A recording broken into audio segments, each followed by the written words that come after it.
Assalamualaikum viewers, welcome to my YouTube channel Zain the Healthier Pakistan। आज जो मैं medication का जो बताने लगा हूँ वो बेसिकली जो है वो कार्डियोलॉजिस्ट लिखती हैं। वो बेसिकली जो हार्ट के जो पेशेंट्स हैं उनमें मोस्ट कॉमनली ली जाती है। जी मैं बात कर रहा हूँ रेनोला टैबलेट की।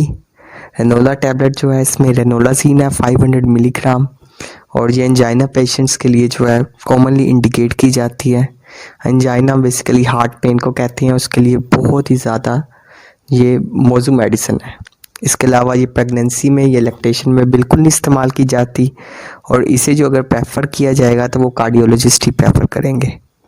और ये हाइनून कंपनी का एक बहुत अच्छा ब्रांड है रेनोला टैबलेट। इसके हवाले से जो है वो सिर्फ एक इंडिकेशन है, मैं आपको बता सकता हूँ। इसे आप यूज़ नहीं कर सकते without proper consultation of the cardiologist या प्रिस्क्रिप्शन बेस्ड जो है ये रेनोला टैबलेट यूज़ होगी। So stay healthy and fit and do subscribe my channel Zain the healthier Pakistan. शुक्रिया।